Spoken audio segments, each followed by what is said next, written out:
आज के वीडियो में हम लोग पढ़ेंगे इक्वेशंस ऑफ मोशंस को कैसे गेन किया जाए, कैसे उनको डिराइव किया जाए। मेरे लास्ट पार्ट में जो मैंने आपको ग्राफिकल रिप्रेजेंटेशन ऑफ मोशन बताया था, आप उस वीडियो को ज़रूर देखिए क्योंकि इस वीडियो से कुछ लिंक आपको उस वीडियो में भी मिलेंगे। So just start the video. Share, like और सब्सक्राइब इन वीडियोज़ को ज़रूर करें जिससे ज़्यादा से ज़्यादा बच्चों के पास तक ये वीडियोज़ पहुँचे और उनकी हेल्प हो सके। सो इक्वेशंस ऑफ मोशन, हमारे पास 3 इक्वेशंस ऑफ मोशंस होती हैं जिनमें हम लोग डिफरेंट फिजिकल क्वांटिटीज़ के बीच में रिलेशंस बनाते हैं। तो जो सबसे पहली इक्वेशन है वो है v is equal to u plus a t. ये फर्स्ट इक्वेशन ऑफ मोशन कही जाती है, where v is called as final velocity, u is called initial velocity, a acceleration and t is time taken. तो सबसे पहला हमारा target है इस रिलेशन को बनाना, and a target can be fulfilled with 2 methods. पहला ग्राफिकल मेथड और दूसरा ऑल्टरनेटिव और मैथमेटिकल मेथड। तो पहले हम ग्राफिकल मेथड के लिए बात कर लेते हैं। This is the graph. Suppose हमने एक ऑब्जेक्ट लिया जो पॉइंट ए पर u वेलोसिटी से ट्रेवलिंग कर रहा था। It means initial velocity is u और after time interval t time interval के बाद वो पॉइंट b पर पहुंच गया जहां पर उसकी वेलोसिटी कितनी है, v। u से वेलोसिटी स्टार्ट की है और v वेलोसिटी गेन की है। सो फाइनल वेलोसिटी v और कितनी देर में, टाइम इंटरवल t में। तो जैसा कि आपको ग्राफिकल रिप्रेजेंटेशन ऑफ मोशन में बताया गया है, acceleration is equal to slope of A B. ये ग्राफ किस नेचर का है? This graph is velocity time graph and you have to remember this point. with the help of velocity time graph we can find acceleration by finding the slope of the graph. So slope of AB is our graph, इसलिए हम slope of AB find करेंगे। slope का formula होता है y2 minus y1 upon x2 minus x1। यहाँ पे 2 coordinates हैं a और b। सबसे पहले हमें a और b के दोनों के कोऑर्डिनेट्स पता होने चाहिए। सो कोऑर्डिनेट्स ऑफ a, अगर हम a के कोऑर्डिनेट्स की बात करें तो ये है हमारा, यहाँ पे टाइम तो 0 है और वेलोसिटी कितनी है, u। सो हमारा a के कोऑर्डिनेट बने 0, u। इसी तरह अगर हम b के कोऑर्डिनेट्स की बात करेंगे तो वो बनेंगे t, v। इसका मतलब x1 y1 हो गया u, 0, u और x2 y2 हो गया t, v। जब ये दोनों कोऑर्डिनेट्स हमें मिल गए हैं तो इस फॉर्मूले में हमने दोनों की वैल्यूज को लगाया। y2 के प्लेस पे v, y1 के प्लेस पे u, x2 के प्लेस पे t और x1 के प्लेस पे 0। v minus u, t minus 0, value आ गई t। देन क्रॉस मल्टीप्लाई किया तो t a के साथ मल्टीप्लाई हो गया is equal to v minus u. Then u को इधर शिफ्ट करेंगे, पॉजिटिव हो जाएगा, v is equal to a t plus u. फिर अरेंज कर दिया, so v is equal to u plus a t. That is the first equation of motion. Yes, now our target is to verify और derive second equation of motion. Second equation of motion होती है s is equal to you t plus half a t square, where s is displacement और बाकी quantities आप जानते हो, u initial velocity, t time interval and a acceleration. So second equation में हमें subject बनाना है डिस्प्लेसमेंट को, और ग्राफिकल रिप्रेजेंटेशन ऑफ मोशन में हम जानते हैं we have to find displacement with the help of velocity time graph by finding the area of the graph। अब ये जो ग्राफ देख रहे हैं हम AB, जो AB ग्राफ है वो क्या एरिया बना रहा है, OABD। देखा जाए तो ये शेप OABD बना रहा है। जो AB ग्राफ है वो हमारे ग्राफ पर OABD एरिया कवर कर रहा है। This is the complete area covered by graph AB. So we have to find the area of graph OABD और जितना उसका एरिया आएगा वही डिस्प्लेसमेंट हो जाएगा। अब अगर हम OABD शेप को 2 फिगर्स में डिवाइड करें तो हमें दिखेगा ACB, एक ट्रायंगल दिखेगा ऊपर, और नीचे OACD, ये एक रेक्टेंगल दिखेगा। सो हमने एरिया ऑफ OABD को 2 पार्ट्स में डिवाइड कर लिया, एक ट्रायंगल और एक OACD रेक्टेंगल। ट्रायंगल के एरिया का फॉर्मूला होता है half into base into height. अगर हम इस ट्रायंगल की बात करें तो उसका बेस हो जाएगा AC, तो यहाँ पे बेस रखा हुआ है, और इसकी हाइट हो जाएगी BC, वो यहाँ पर रखी है। ट्रायंगल के रेक्टेंगल के एरिया की अगर हम बात करें तो लेंथ इंटू ब्रेथ, लेंथ है AC और ब्रेथ है CD या OA, वो यहाँ पर लिख दिया लेंथ इंटू ब्रेथ। उसके बाद AC की वैल्यू डायरेक्टली बता पाना हमारे लिए कन्वीनियंट नहीं होगा, तो AC को हम OD के इक्वल कह सकते हैं, इसलिए यहाँ से हमने AC को हटाकर OD के इक्वल लिख लिया, क्योंकि एक रेक्टेंगल है ही और रेक्टेंगल में ऑपोजिट साइड्स आर इक्वल, इसलिए हमने AC को रिप्लेस कर दिया OD से। और BC की वैल्यू हमारे लिए बता पाना पॉसिबल नहीं होगा डायरेक्ट, बट अगर हम BC को देखें तो BD में से अगर CD हटा दो, BD लाइन में से अगर CD माइनस कर दी जाए, BD माइनस CD, तो हमें क्या मिल जाती है, BC। इसीलिए हमने BC को रिप्लेस करके BD माइनस CD लिखा है। आफ्टर दैट AC ये जो AC है, अगेन AC को किसके इक्वल लिख दिया गया है, OD के, और OA is written as same OA. Now we are going to place all the values. जैसे कि ग्राफ से देख रहे हो आप, OD की वैल्यू क्या है, T.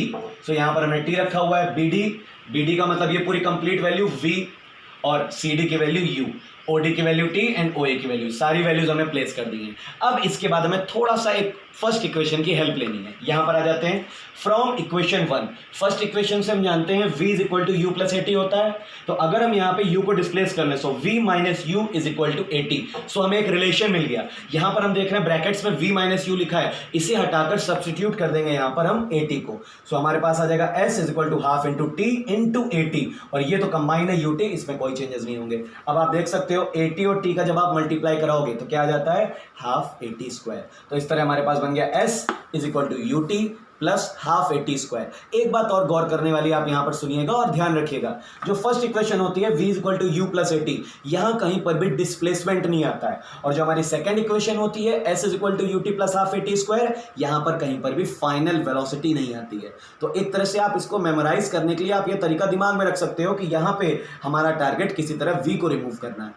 तो इस तरह हमने सेकेंड इक्वेशन ऑफ मोशन का डेरिवेशन सीखा. Now we are going to derive the third equation of motion. Third equation of motion होती है v square is equal to u square plus 2as. और यहाँ पर ध्यान देने वाली बात यह है कि थर्ड इक्वेशन में टाइम के लिए कोई भी जगह नहीं होती है. तो एक हमें पर्टिकुलर पैटर्न भी पता चल गया कि फर्स्ट इक्वेशन ऑफ मोशन में डिस्प्लेसमेंट एब्सेंट रहता है, सेकेंड इक्वेशन ऑफ मोशन में फाइनल वेलोसिटी एब्सेंट रहती है, v एब्सेंट रहता है, और थर्ड इक्वेशन ऑफ मोशन में टाइम एब्सेंट रहता है. तो अब इसे डिराइव करने के लिए जो शुरुआत के हमारे स्टेप्स हैं वो सेम रहेंगे. S displacement is equal to area of OABD. Second equation को प्रूव करने के लिए हमने OABD को दो पार्ट्स में डिवाइड किया था, ट्रायंगल और रेक्टेंगल. यहां पर हम डायरेक्टली OABD शेप अगर हम चेक करें तो ये ट्रेपेजियम का शेप है, जिसमें OA और BD ये पैरेलल लाइंस हैं और AB और OD ये नॉन पैरेलल लाइंस हैं. तो जब किसी क्वाड्रिलेटरल में एक पेयर पैरेलल होता है तो दैट इज कॉल्ड ट्रेपेजियम, और ट्रेपेजियम के एरिया का फॉर्मूला होता है half into sum of parallel sides into height. अब पैरेलल साइड कौन कौन सी है, AO and BD. So AO plus BD, और हाइट कितनी है, AC. So we have written AC. AO की वैल्यू U, BD की वैल्यू V, और AC को हम OD के इक्वल लिख सकते हैं जो कि है T के इक्वल. आफ्टर दैट हम आ जाते हैं फिर से फर्स्ट इक्वेशन पर. फर्स्ट इक्वेशन होती है V is equal to U plus AT. जैसे कि मैंने आपको बताया हमें यहाँ पर टाइम को रिप्लेस करना है, तो अगर हम टाइम को सब्जेक्ट बनाते हैं V minus u upon A, वो वैल्यू हमने यहाँ पे टाइम के प्लेस पे रख दी है. Then we have multiplied A plus B and A minus B. Formula for in mathematics V square minus U square upon 2A. Cross multiplied 2AS is equal to V square minus U square, and finally we got V square is equal to U square plus 2AS. This is the third equation of motion. So students remember, the graph for all the three equations of motions remains same. Graph में किसी भी तरह के कोई changes नहीं हुए, तो graph तीनों इक्वेशंस ऑफ मोशन के लिए सेम रहेगा.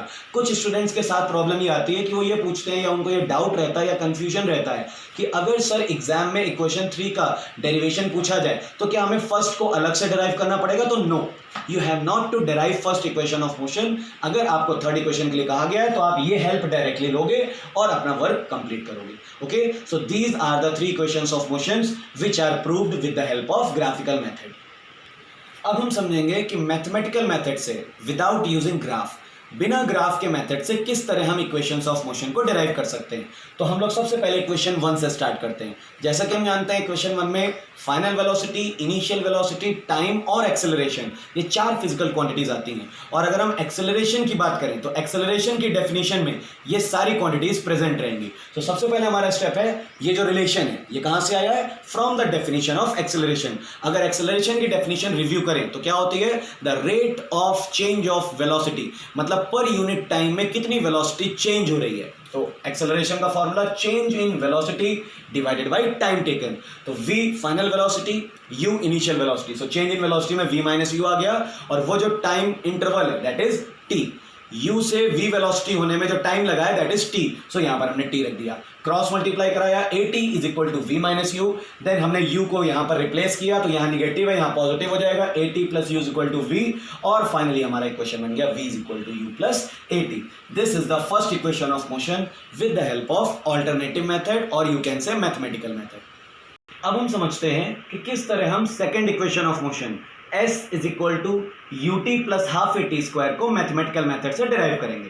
तो सबसे पहले हमें स्टार्ट करना पड़ेगा डिस्प्लेसमेंट से। जैसा कि हम जानते हैं वेलोसिटी का फॉर्मूला होता है डिस्प्लेसमेंट अपॉन टाइम, तो उस फॉर्मूले से अगर हम डिस्प्लेसमेंट को सब्जेक्ट बनाएंगे तो फॉर्मूला हमारे पास आ जाएगा एवरेज वेलोसिटी लिखा है। उस एवरेज वेलोसिटी को लिखने का यहाँ पे एम क्या है वो सुन लीजिए, क्योंकि यहाँ पर ऑब्जेक्ट की जो वेलोसिटी है वो सेम नहीं है। फाइनल वेलोसिटी v है, इनिशियल वेलोसिटी u है। इसका मतलब हमें इस पूरी जर्नी के लिए एक एवरेज वेलोसिटी कंसीडर करनी पड़ेगी, और एवरेज वेलोसिटी का फॉर्मूला हम जानते हैं क्या होता है, final velocity plus initial velocity divided by 2। So इसलिए average velocity into time formula रखा पहले, एवरेज वेलोसिटी के प्लेस पे v plus u divided by 2 और टाइम इंटरवल के प्लेस पे t।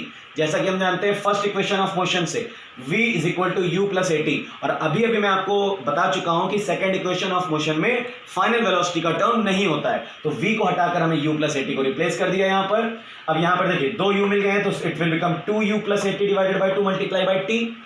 t का दोनों क्वांटिटी से मल्टीप्लाई हो गया तो 2ut plus a t square divided by 2।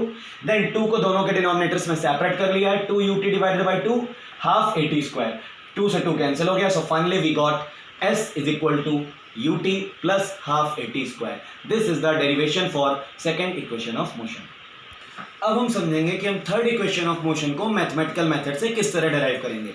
सो बेटा जो हमने सेकेंड इक्वेशन ऑफ मोशन के लिए शुरुआत का स्टेप किया था वो तो यहाँ पे वही रहेगा, displacement is equal to average velocity into time. First step is same, second step भी सेम है, एवरेज वेलोसिटी का फॉर्मूला लगाया और टाइम का। लेकिन अब हमारे पास स्टेप में एक चेंज है। जैसे कि मैंने बताया आपको सेकेंड इक्वेशन में फाइनल वेलोसिटी का टर्म हमें रिप्लेस करना होता है, उसी तरह थर्ड इक्वेशन ऑफ मोशन में हमें टाइम के टर्म को रिप्लेस करना है। तो जो फर्स्ट इक्वेशन होती है v is equal to u plus a t, यहां से हम टाइम को सब्जेक्ट बनाते हैं, t is equal to v minus u upon a, और इस टाइम की वैल्यू को इस फॉर्मूले में यहां पर रखेंगे। So s is equal to v plus u upon 2 multiply by v minus u upon a plus b a minus b, formula is a square minus b square. तो इस एक्सपेंशन के फॉर्मूले से v square minus u square बन जाएगा और denominator में 2a cross multiply कराएंगे तो 2as is equal to v square minus v square, then v square is equal to u square plus 2as। This is the complete derivation of third equation of motion. तो इस तरह हमने देखा हमें तीनों derivations graphical method से और mathematical method से मिल गए। तो दिखने में जिन स्टूडेंट्स को कहीं पर भी कोई प्रॉब्लम लग रही हो, आई होप सो इस वीडियो से उन्हें काफ़ी हेल्प मिलेगी। तो अगर आप सभी को ये वीडियो अच्छा लगा होगा तो कमेंट करिए, लाइक करिए, सब्सक्राइब करिए और ज़्यादा से ज़्यादा स्टूडेंट्स में शेयर करिए, जिससे कि हम लोग इक्वेशंस ऑफ मोशन को ज़्यादा अच्छे से समझ सकें। और अगर आपको कोई प्रॉब्लम आती है तो आप कमेंट बॉक्स में लिख सकते हो। तब तक के लिए गुड डे।